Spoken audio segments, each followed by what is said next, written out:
My name is Jack. Welcome to the next installment of the APSC Journal Club series, Hot Topics in Cardiology, organized jointly with the APSC Emerging Leaders. Today, we're going to talk about the role of SGLT2 inhibitors in HFpEF and its impact on renal outcomes. A date stamp for today is Wednesday, 29th of September 2021, 6 p.m. Singapore time. This event is endorsed by the Singapore Cardiac Society, the ICP, EBAC accredited for CME points in collaboration with Boehringer Ingelheim. My name is Jack, the current president for the Asian Pacific Society of Cardiology, your chair today. My co-chair is Professor Jonathan Yap, the scientific chair for APSC Congress 2023, a good colleague of mine. He's going to narrate to us the objectives of this session later. Our two expert moderators includes Professor Andrew Coates, director at the Monash Warwick Alliance, for both the Monash and Warwick Universities, UK, as well as Australia. Our next expert moderator is Professor David Sim, director of the Heart Failure Program at the National Heart Centre, Singapore. Our first presenter for today is Dr. James Shi, consultant, Department of Cardiology at Liverpool Hospital, Australia. He's going to present and critique Emperor Preserve, the exciting new paper that was recently published. Our second presenter is Major Dr. Chien Do from the Department of Cardiology at 108 Central Military Hospital, Hanoi, Vietnam. He's going to talk about the Emperor Put data. A disclaimer and housekeeping: the content is copyrighted by the APSC. The views and opinions expressed are those of the faculty members and do not necessarily represent those of the APSC.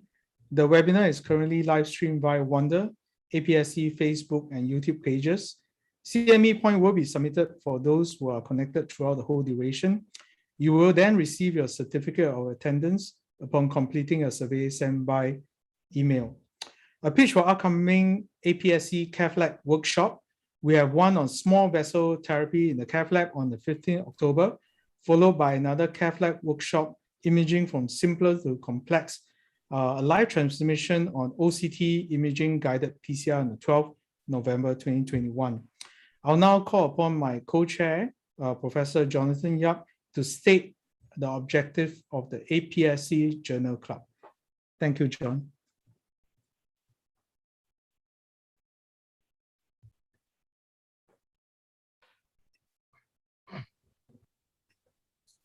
Okay, thanks, Jack, for the very kind introduction. And today I'm just going to give a very brief introduction to our APSC Journal Club series, Hot Topics in Cardiology. And as Dr. Jack mentioned, this is on behalf of the APSC Emerging Leaders Committee. So the key objectives of this session is to acquire key knowledge on the current hot topic in cardiology, to learn and apply fundamental evidence-based medicine concepts, as well as to enhance our ability to critically appraise research publications. So this is a bi-monthly session. We will address a key topic in cardiology and talk about 1 to 2 main publications, and there will be a commentary by senior experts on the topic. For appraisal and application, we have to go through 4 main steps. We have to understand the research question that's being addressed, the methodology applied, the results presented, and how this is applicable to our daily practice. So we need to use this same framework for every paper that we read. In the next 2 or 3 slides, I'm just going to go through very briefly how do we do this. And my other co-presenters will go in depth into the paper that they are presenting. So for the research question, we should use the PICO framework: patient, intervention, comparator, and outcome. For example, for this topic today, it would be in patients with HFpEF, how would SGLT2 inhibitors compared to placebo reduce mortality? Very importantly, we need to establish the gap in knowledge. For the methodology, we know that there are different levels of evidence for different types of studies. Interestingly, today we are going to present a paper on the Post-Hoc Analysis, which will be something very new. For the methods, you need to understand what is being done. Was there randomization employed? Was there blinding? And was the blinding done to both patients and investigators or only to one side? The interventions that are being carried out, is it repeatable in our own population? And were there otherwise similar treatment besides the intervention between the groups? For the follow-up, we need to understand how many were lost to follow-up, Was there crossovers between the groups? And the outcomes studied, are they clinically relevant to our practice? Importantly, we need to look at the statistics performed. Is the sample size adequate, and is there power to address the outcomes? The intention to treat versus per protocol analysis, what was being used, and were correct statistical methods employed in the study. For the results, we need to ask ourselves a couple of questions. Are all outcomes reported objectively? And are also the adverse effects, side effects reported? Importantly, what is the magnitude of differences in the outcomes? Not just the relative difference, but also the absolute difference. And finally, can we apply these results in our own local patient setting? Are the patients that are being dealt with similar to our own local patients? So without further ado, I would like to get Dr. James Shi to present his talk on Emperor Preserve. Thank you. Thank you, John. I'm just going to share my screen.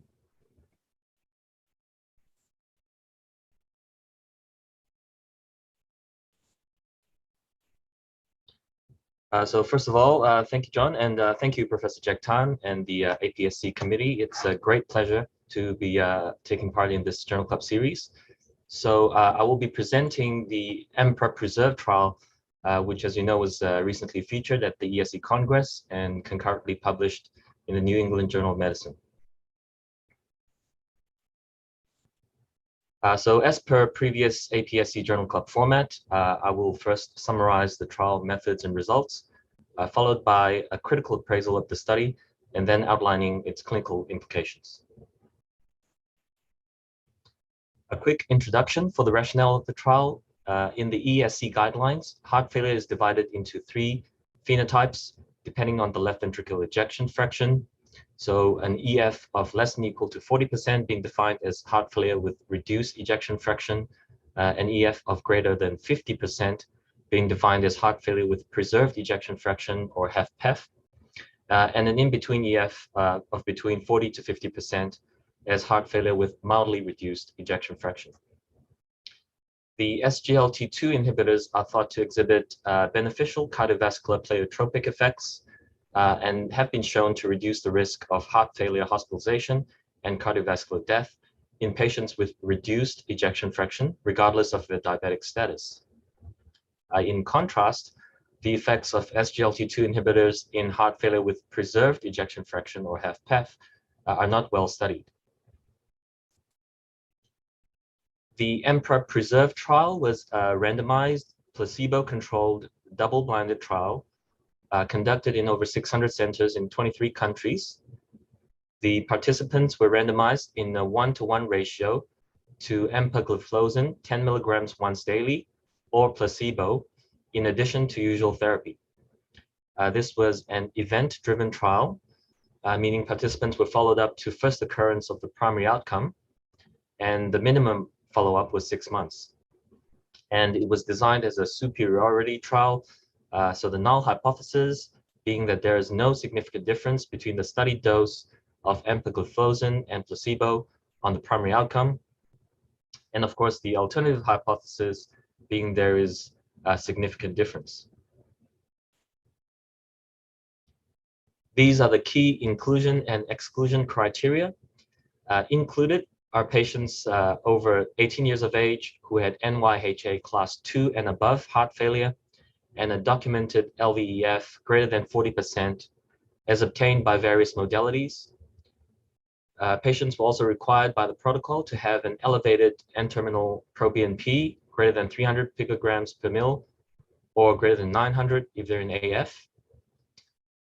Included patients were also required to show evidence of structural changes in the heart on echo, namely an increased left atrial size or left ventricular mass, or otherwise they needed to have a documented heart failure admission within the last 12 months.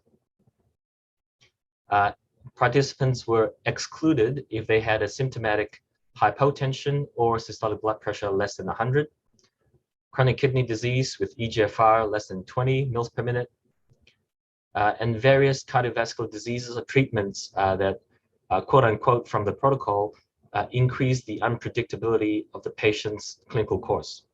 And they have specified these in the protocol, and these include but not limited to, recent MI, stroke, or cardiac surgery in the past 90 days, severe valve disease, infiltrative cardiomyopathies, atrial fibrillation of flutter with resting heart rate greater than 110, and others as listed. What were the endpoints? The primary outcome was a composite of cardiovascular death or hospitalization for worsening heart failure, assessed as a time to first event, which is standard for composite endpoints, and this would be analyzed by intention to treat. The two key secondary endpoints included in the pre-specified hierarchical testing were total hospitalizations for heart failure and the slope of the change in the eGFR. There are other pre-specified secondary endpoints not included in the hierarchical testing, and they're listed here.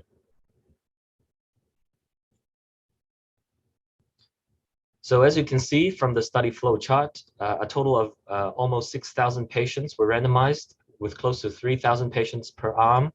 The median follow-up was 26 months, and the follow-up for the primary endpoint was complete for 97% of patients. So what were the results? Firstly, here are some of the baseline characteristics. As you can see, there's a European preponderance. Asian patients account for just over 10% of participants. The majority of patients, in fact, over 80%, were NYHA class 2.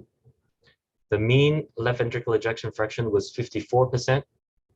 And as you can see, about a third of patients had an EF in the mid-range, between 40 to 50%.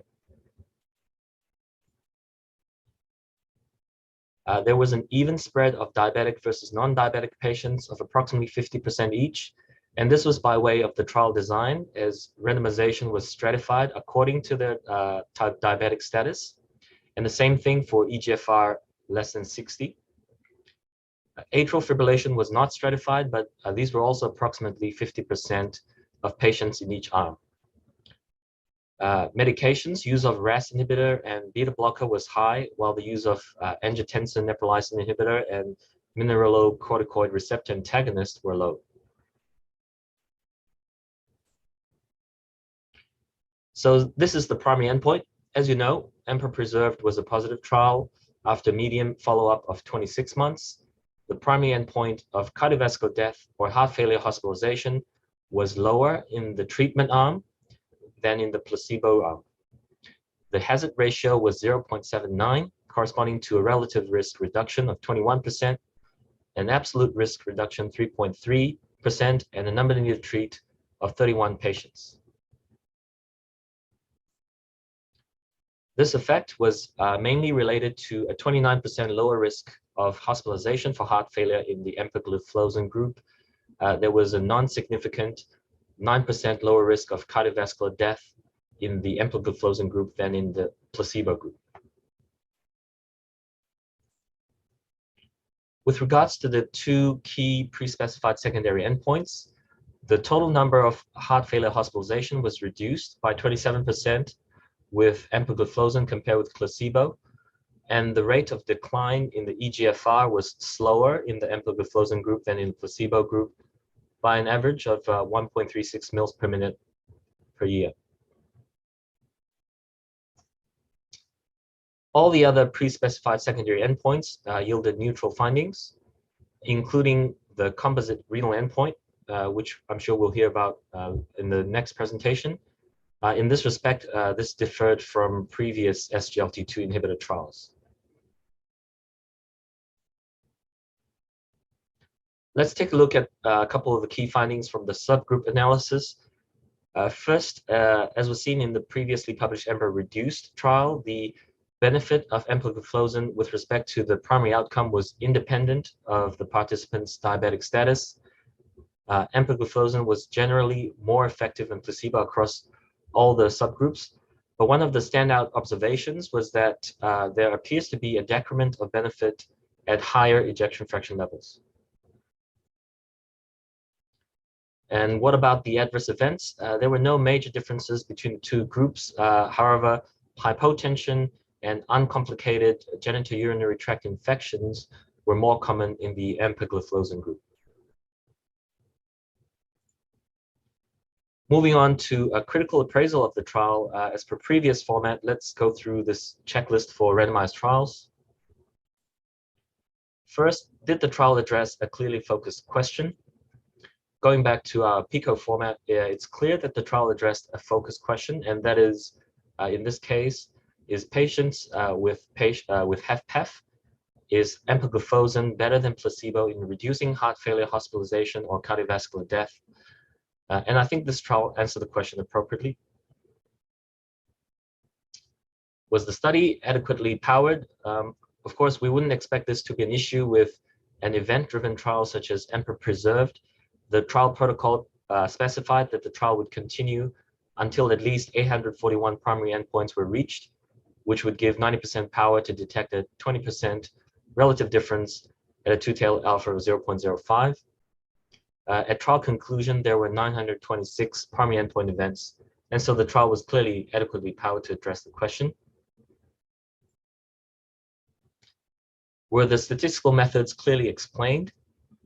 The answer would also be yes to this. In my opinion, and standard statistical techniques were used and clearly outlined in the protocol. The primary endpoint was analyzed as a time to first event, so the Cox regression model was used. And as mentioned, the analysis was by intention to treat. Was there allocation concealment? This was not 100% clear. Randomization was performed using a permuted block design with a computer number generator. Presumably this was centralized, although this was not explicitly stated in the manuscript. Another minor issue, I think, was that the randomization block sizes were not reported in the manuscript or the protocol, which may be a potential source for selection bias if the block sizes were too small or if the block sizes were not random. Was the treatment blinded? Yes, of course, this was a double-blinded trial. Were the two groups similar at the start of the trial? Yes, we have seen that the baseline characteristics were similar between the two groups. And in fact, randomization was stratified according to some clinical features such as diabetic status. Follow-up was very good. There was just under 3% loss to follow-up, which is well below the generally accepted 5% rule. How large or precise was the treatment effect? The effect size was large, similar to other practice-changing trials such as Paradigm HF, and the confidence interval, as you can see, was fairly narrow. Do the potential benefits outweigh the potential harms? I would say yes. We saw that the safety profile was good with empagliflozin, 10 milligrams, and the only adverse effects events were that were more common in the empagliflozin group were hypotension and uncomplicated genitourinary tract infections. We do need to keep in mind that the median follow-up was only around 2 years, so there may still be long-term effects that are yet to surface. But weighing that against a significant reduction in heart failure, hospitalization, and cardiovascular death, I would say the answer should be highly in favor of the treatment arm. Are the results applicable to my practice? And what are the clinical implications? First of all, empagliflozin is still not available off patent, so we need to be mindful of the cost to our patients.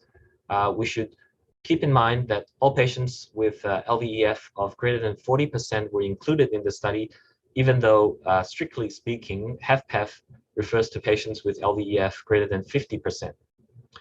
Those with the mid-range LVEF between 40 to 50% may be closer on the clinical spectrum to the heart failure with reduced ejection fraction patients.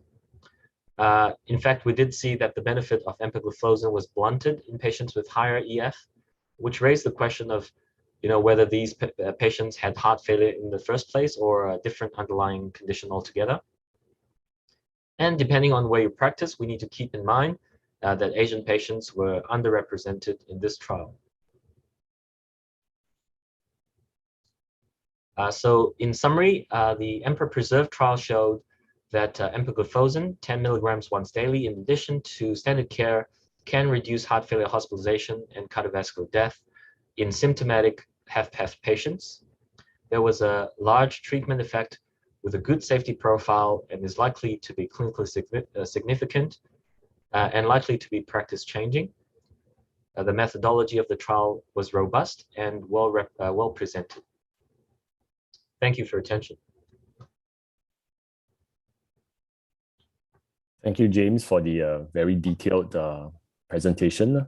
And I would like to inform the audience that, if you have any questions, you can post them in the Q&A section, and then we will strive to answer them. So maybe as a start, maybe to James, I think we find that, the EF is very important in stratifying the effect of empagliflozin. The authors actually specify whether the ejection fraction, how the ejection fraction was assessed, and whether this was adjudicated by a core lab. Yes, that's a great question. The primary endpoints were adjudicated. I'm not certain if the EF was. The way they determined the EF was by various modalities, and it included transthoracic echocardiogram, even CT, nuclear imaging, and even angiography. So that's a good point that you raised. It was not standardized into one method, but various methods. Okay, maybe a question for our panelists as well. Once again, on the effect of the EF on outcomes. So for patients with EF more than 60%, then the trial did not show any beneficial effect.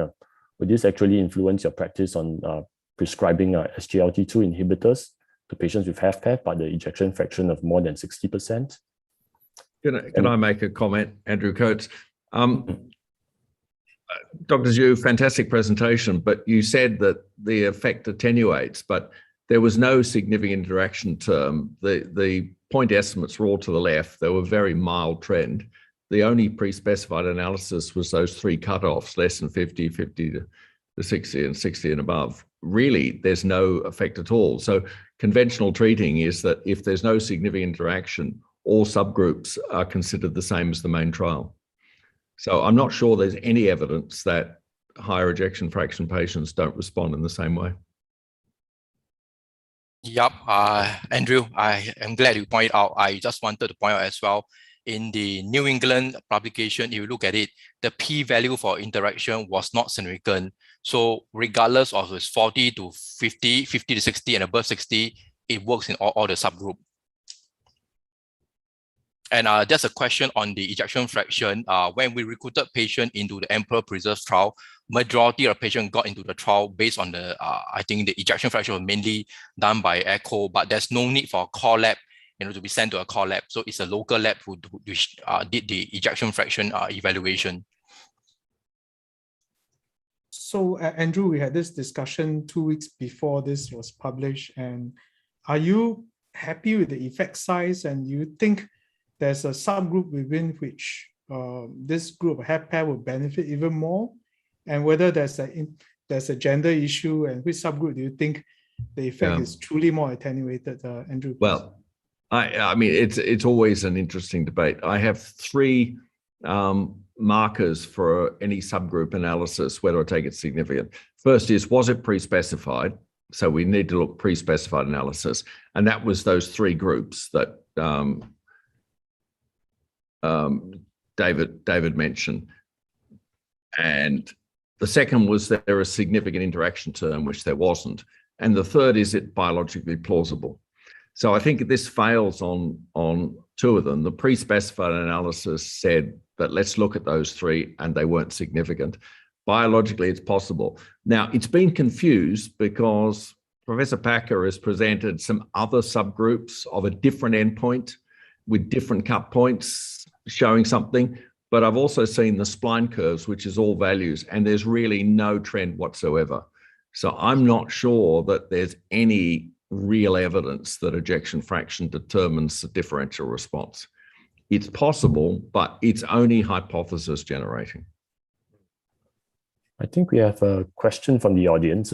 Ziling is asking whether we know that HFpEF is a heterogeneous condition, and do we know, what subtype of HFpEF would empagliflozin help the most in? And maybe just to add to that, we know that mid-range reduced ejection fraction, between the 40 to 49. Some studies have shown that this is somewhat a different entity from HFrEF, as well as pure HFpEF, maybe above 50%. So can we generalize all our results, in this setting? And in which group of patients, you think will benefit the most? So strictly speaking, Emperor Preserve is not just about HFpEF patient. We do recruit the 41 to 49. So it's more of a trial of heart failure with mildly reduced ejection fraction and a HFpEF patient.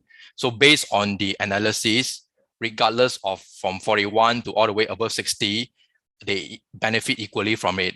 And also regardless of the gender in this trial, male and female patient both responded to it as well. There's no gender difference as well, which we saw in previous trials such as Paragon HF. The only caveat I want to put up is when we do start a patient if we want to start empagliflozin the patient with HFpEF, you just want to make sure that we are not treating somebody with what we call HFpEF mimicker. For example, somebody with cardiac amyloidosis, somebody with hypertrophic cardiomyopathy. That group of patient is not what we wanted to recruit in this Emperor Preserve.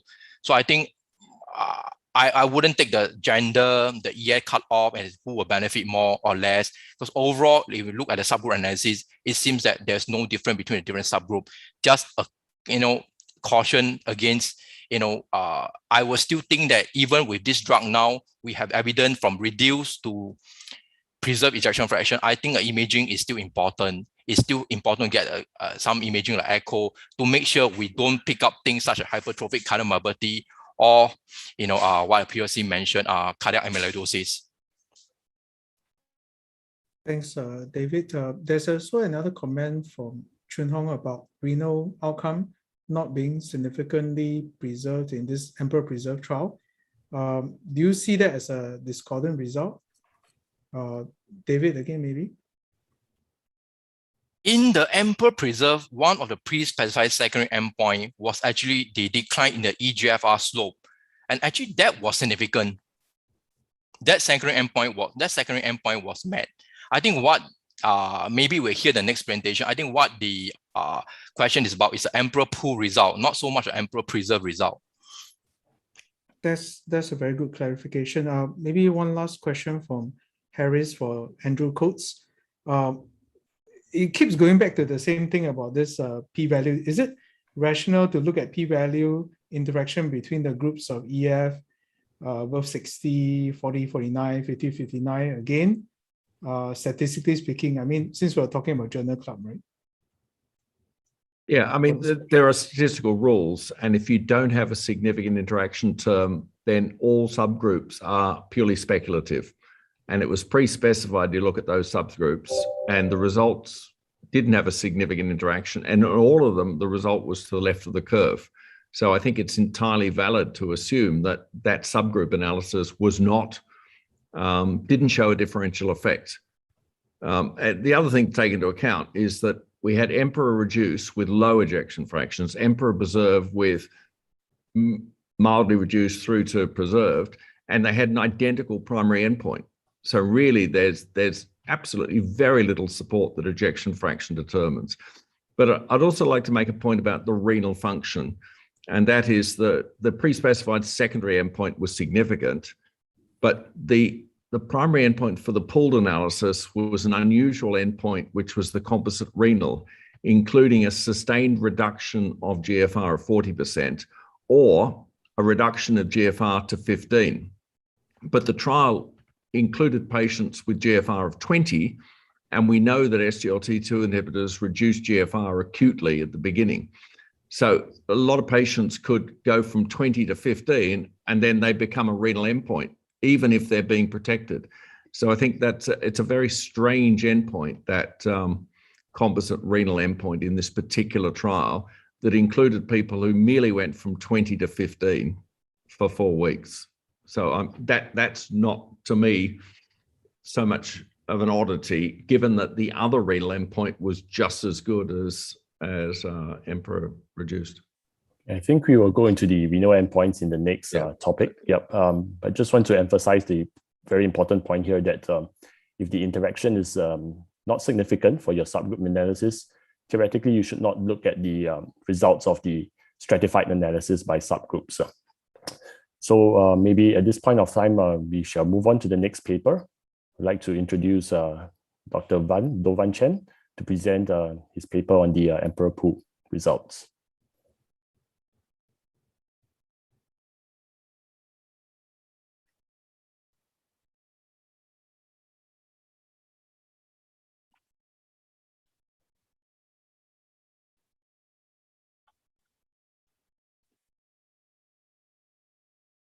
Chien, I think you're muted.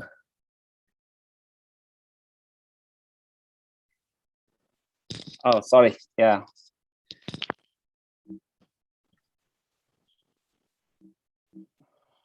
Okay, can you hear me? Yeah. Yes, we can. Okay. This is my disclosure.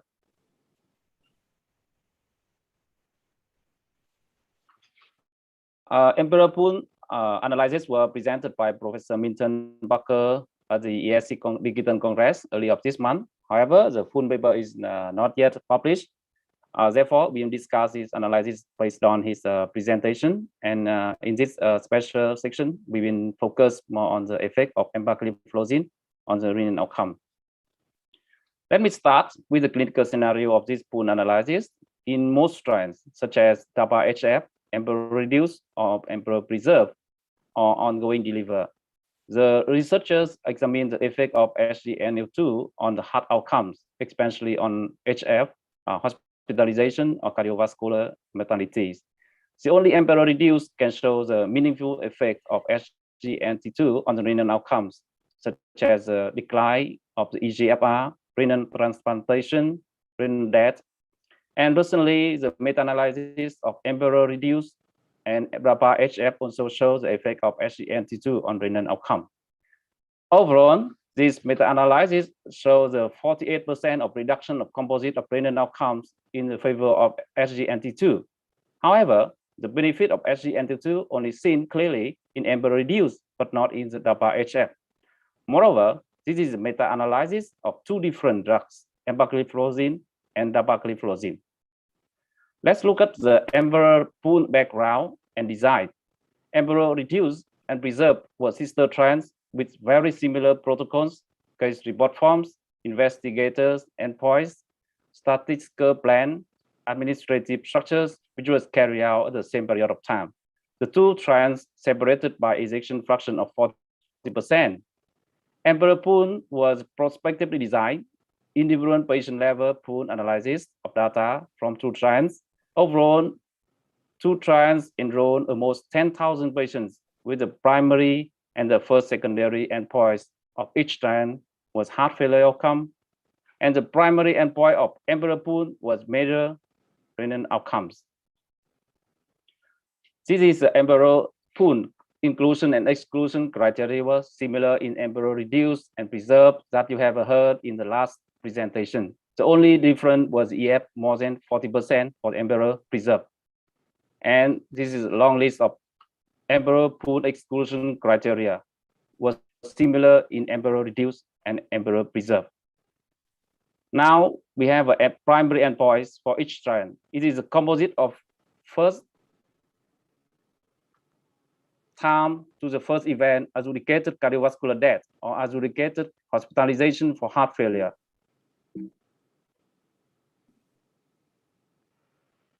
And the secondary endpoints included in the hierarchical testing is total adjudicated hospitalization for the heart failure, the slope of estimated glomerular filtration rate, and the secondary endpoint is not included in hierarchical testing renal outcomes, including the chronic dialysis, renal transplantation, sustained reduction of more than 40% in eGFR, or sustained estimated low GFR less than 10 to 15 milliliters per minute.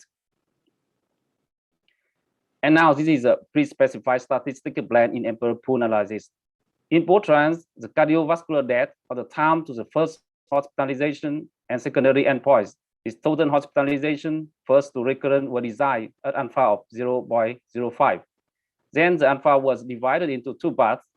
0.001 for slope of EGFR, and the pool analysis of the primary endpoint was composite of serious renal outcomes. It was tested at 0.05 if both trends was positive on all three endpoints, and at 0.025 if one trend positive on three endpoints. And now here's some of the results from Imperial pool analysis. This is the baseline.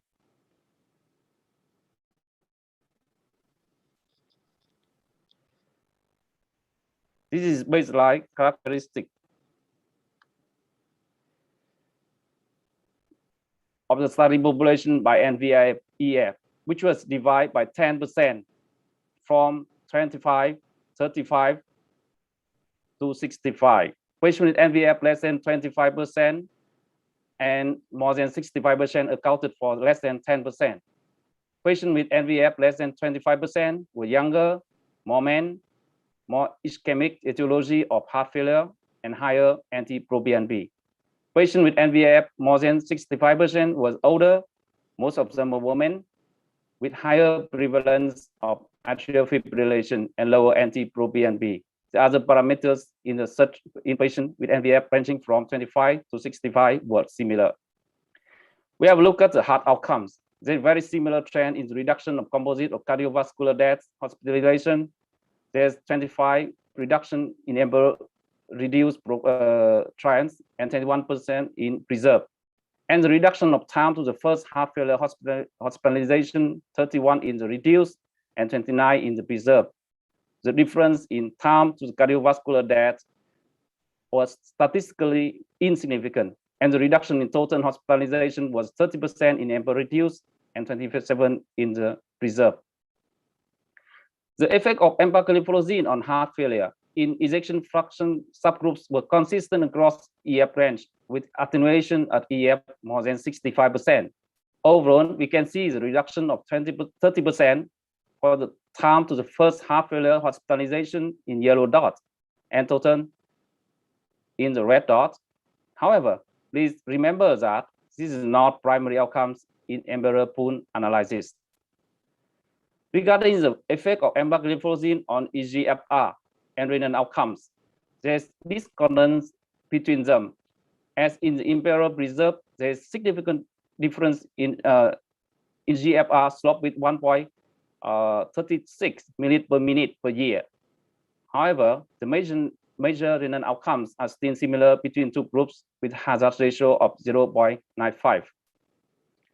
In Imperial reduced, there was 49% of reduction in major renal outcomes, but do not reach the statistical significance in Embryo preserve with hazard ratio of 0.95.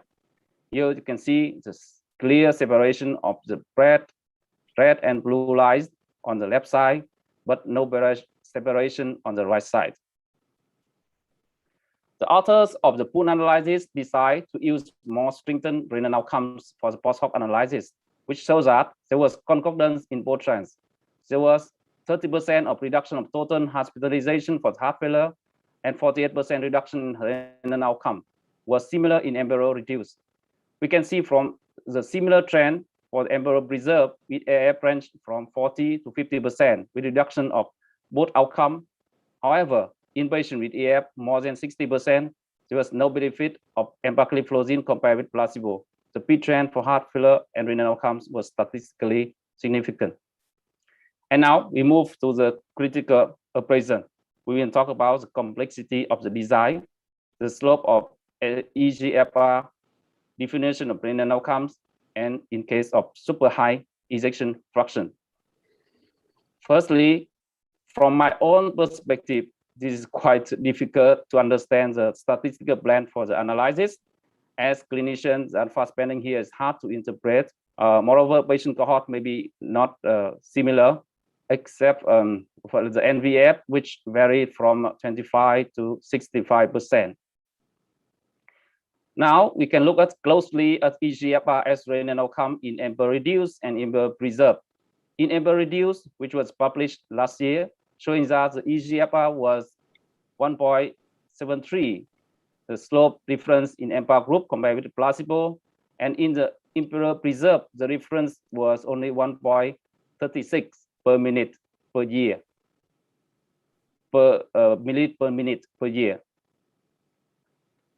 In the Russian analysis of 47 trials with more than 60,000 patients, so that GFR slope can play useful role as a surrogate endpoint in CKD ascites.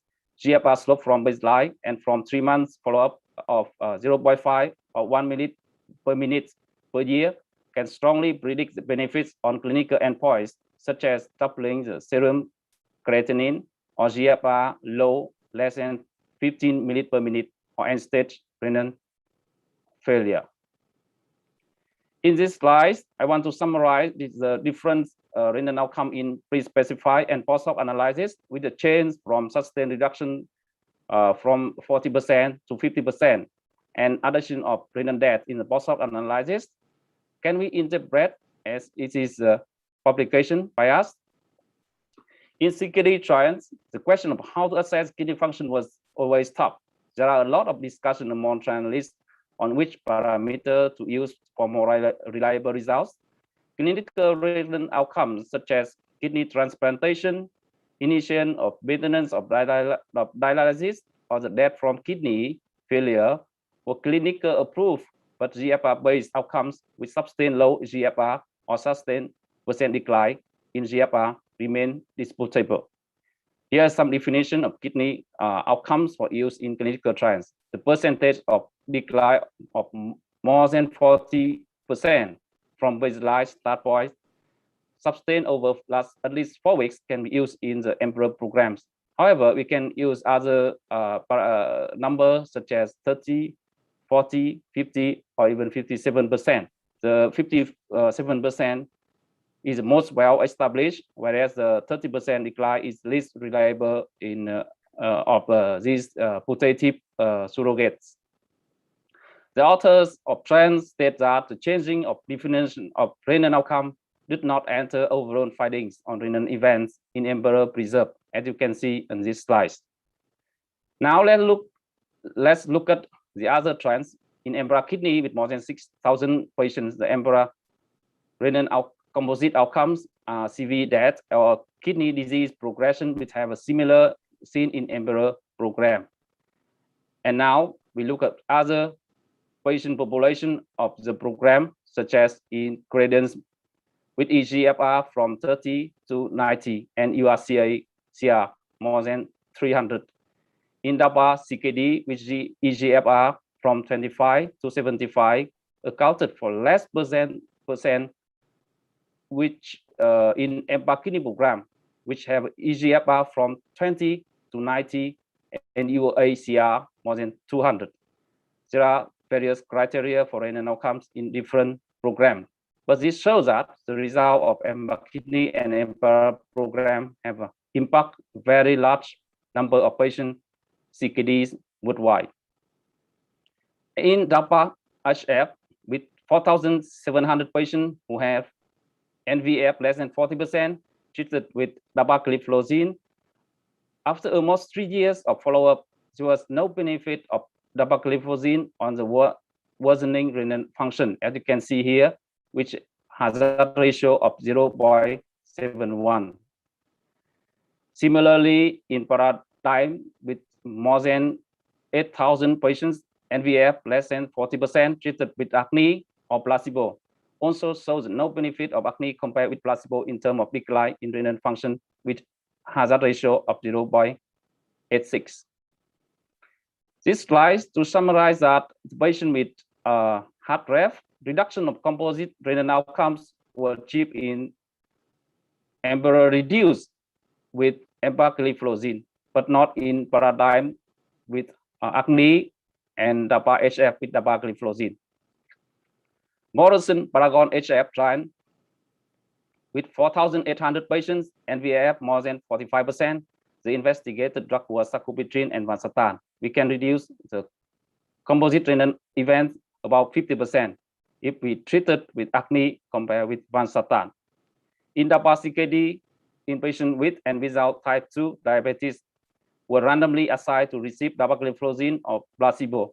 The mean estimated GFR at baseline was 43 per minute, and 43 also in placebo group. During the first 2 weeks, there was greater reduction of eGFR in dapagliflozin group than in placebo. Thereafter, the N1 change in mean eGFR was smaller with dapagliflozin. Overall, there are 0.93 milliliters per minute between group differences. This slide shows a comparison of dapagliflozin with placebo on various clinical cardiorenal outcomes. Primary outcome was sustained decline in eGFR at least 50%, and end-stage CKD, death from renal or cardiovascular causes. The Kaplan-Meier curves shows a significant reduction of 39% in primary composite outcome, 44% reduction of renal specific composite outcome, 28% reduction of composite outcome death from cardiovascular causes or hospitalization, and 31% reduction of death from any causes. As we mentioned above, in patients with very high ejection fraction, more than 65%, as Dr. David Sim has said before, there was attenuated effect of empagliflozin on renal outcomes. Why does that happen? This question is still in debate. As you can see from this slide, the mortality increased in correlation with the slope of NVEF. It down from baseline 60%. However, in patients with AF, more than 65%, we have also the higher risk of death, both in male or female patient, in our patient, regardless of age. This suggests that we have a new phenotype notable for supranormal NVF, which needs further investigation. Here we come the conclusion from the Embryo pool analysis. For heart failure outcomes, the effect of empagliflozin to reduce heart failure outcomes in Embryo preserve and Embryo reduce were highly concordant. Empagliflozin reduced heart failure hospitalization about 30% across broad range of EF from 25% to less than 65%, with attenuation of effect at higher ejection fraction. At ejection fraction of 40 to 65%, the benefit appear to be greater with empagliflozin than sacubitril valsartan in Paragon HF. Regarding the major renal outcomes, empagliflozin decreased the risk of major renal outcomes in Embryo reduced, but not in Embryo preserve. Ejection fraction influence effect of empagliflozin on major renal outcomes. Whether analysis were carried out on the bias trend biases using pre-specified definition or within the trial using more strengthened criteria for renal event. How can I change my practice? This is I demonstrate my real clinical case. Mr. M, 75 years old, non-smoker, is quite obese with dyslipidemia, hypertension, well controlled. He has a chronic kidney disease, eGFR slope from 43 to 35 in 1 year. He has no diabetes, no other medical disorders. He has multiple hospitalization due to shortness of breath. The chest CT revealed no normal lungs. NT-proBNP vary from 500 to 2,000. ECG no space,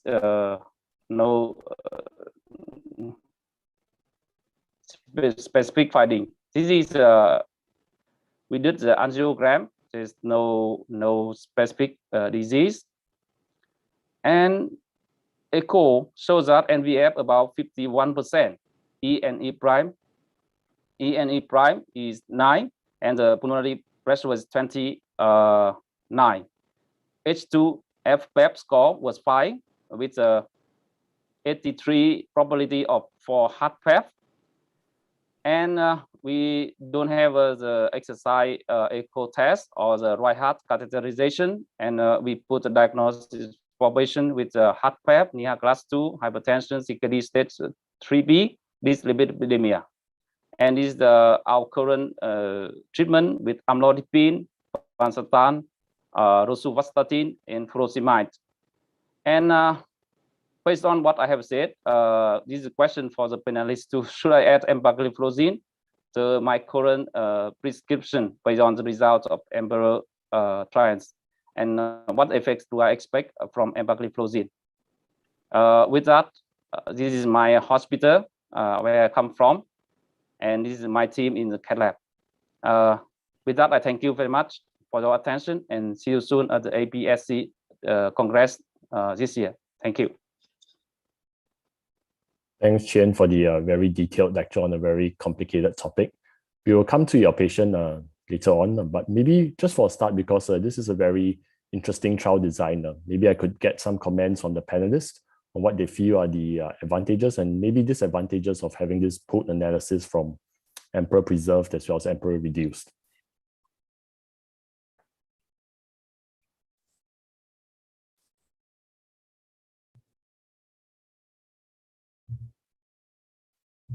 I'm happy to start off. It's unusual. I've never seen, maybe it's happened before, but 2 trials that allocate a substantial part of their alpha towards a prospective pooled analysis. So I've never personally seen that before. So Emperor pooled was actually a separate trial with a lot of the statistical power to answer a question. Now, the unusual thing is they chose a completely different endpoint. So you had 2 trials that were both very solidly positive for a heart failure related endpoint. And then the pooled analysis was powered to look at a completely different thing. But it wasn't even powered for the 2 secondary endpoints that were related to the kidney, both of which were very significantly positive. It was a different version of a kidney endpoint. And it was an unusual, for kidney endpoints, I'm very interested in the observations of Dr. Van. The kidney endpoint, it varies so much between trials. In some, it's a reduction of GFR of 40%, in some it's 50%, in some it's 57%.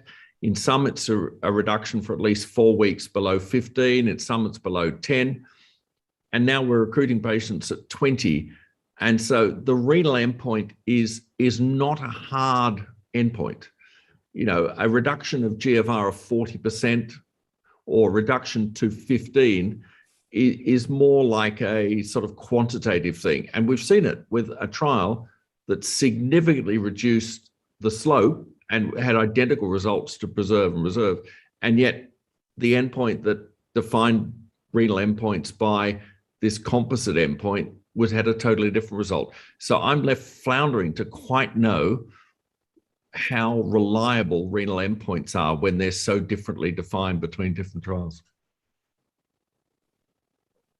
I think to add further to this point, just for the audience, in summary, the initial trial looked at the secondary endpoint of the eGFR slope reduction, and it was significant in both reduced and preserved.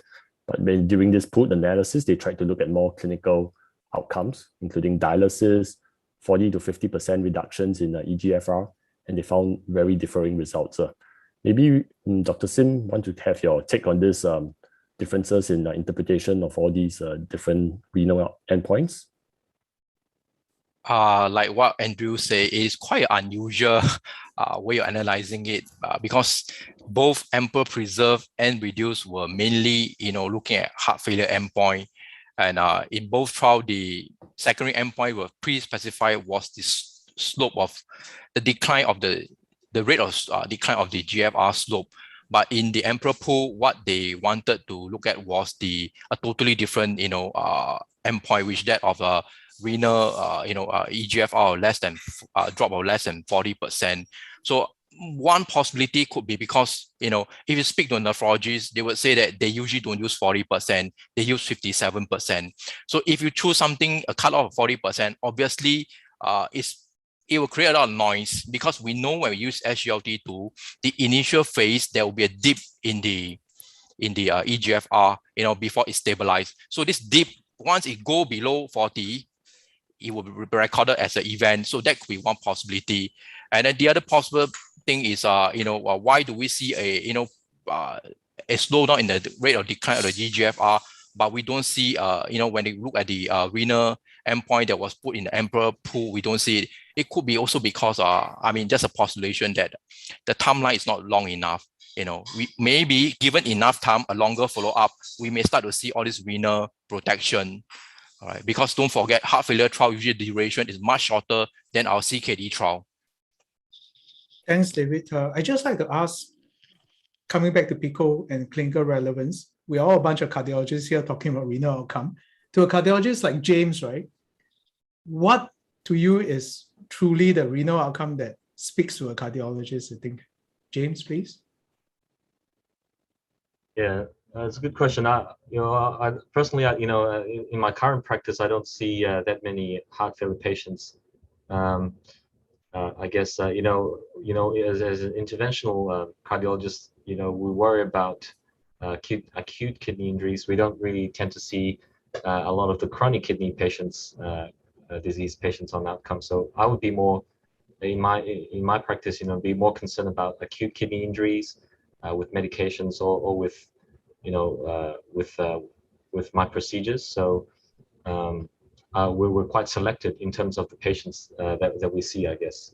I'm not sure what the other I mean, personally, I favor a heart outcome of saying progression to dialysis or viral form or renal transplant or renal replacement therapy would be what I'm aiming for. This EGFR business of this decline and then staging it to stage 4 to stage 5 kind of thing, I'm not quite for that actually.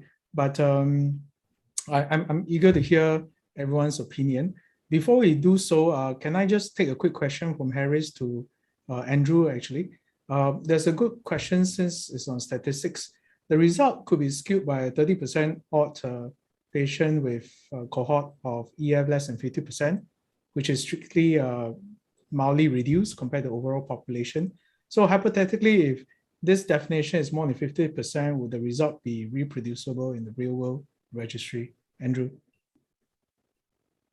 You're muted, Andrew, sorry. Yep.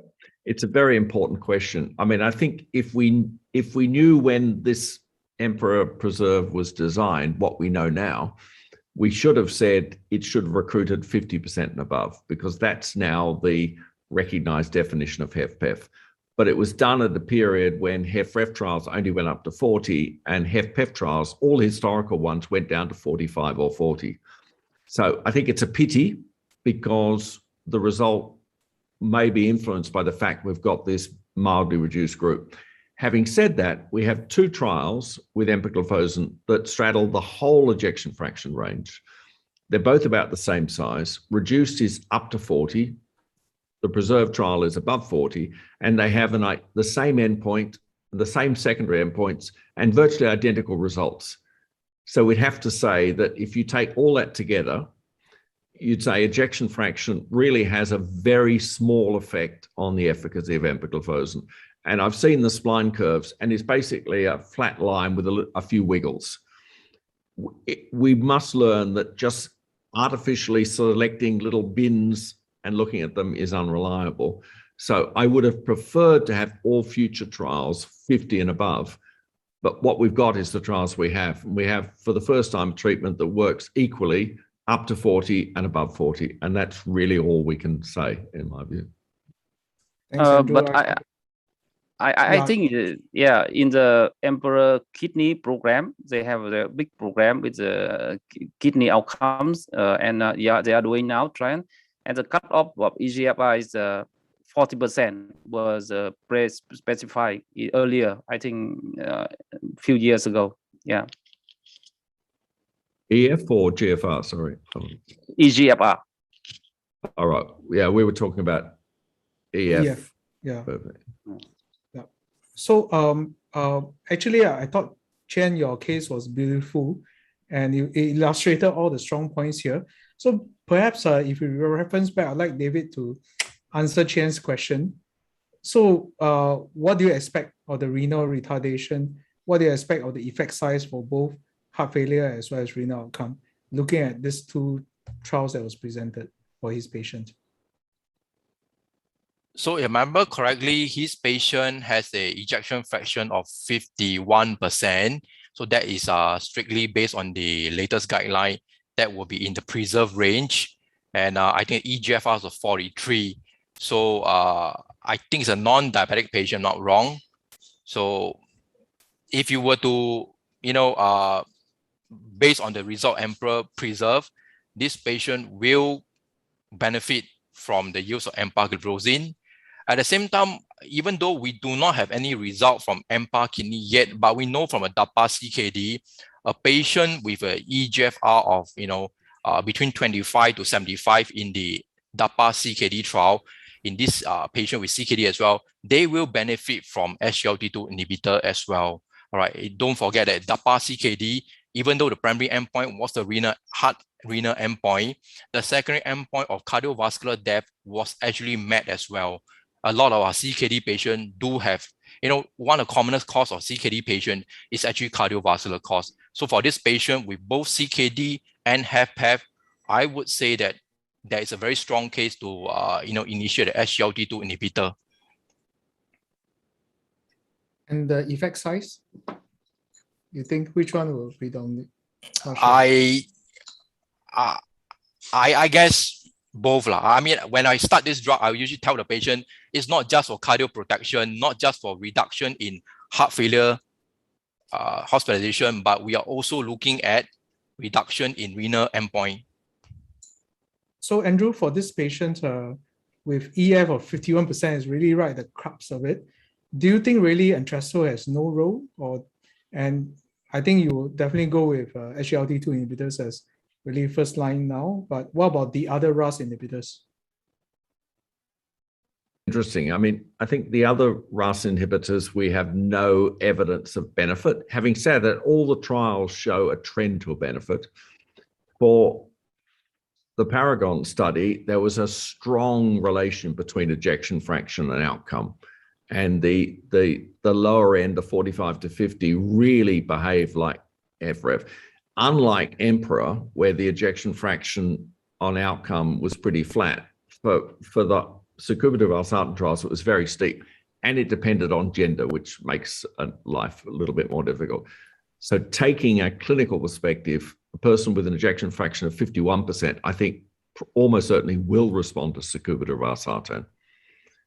So I would certainly say that empagliflozin is strongly evidence-based. Sacubitril/valsartan is strongly logical, even if the evidence isn't quite there. The p-value was very close. And I think that's why the FDA approved it for all heart failure. So if I was looking after the patient, or if I were the patient, I'd want to be on both. Thank you for your valuable insights. It's almost 7. I'd like to summarize, our key learnings from today's session. Number one, I think it's very exciting times, for the first time in a very long time, we have seen a positive trial for patients with HFpEF, with obviously some reservations about the EF breakdown, but in general, this has been a positive trial. I think there's also been quite some excitement even among the ESC guideline writers that they may actually include it in future reiterations of the guidelines. So I think also coming forward, there are a couple of trials for dapagliflozin in this space as well, and it will be something really interesting to watch out for. So I would like to thank the audience, for staying all the way on a Wednesday evening, as well as for our panelists and speakers for the very wonderful session. Thank you. Thank you. Thanks for fantastic talks, everyone. Thank you, everyone. Thank you. Bye-bye. Bye. Bye.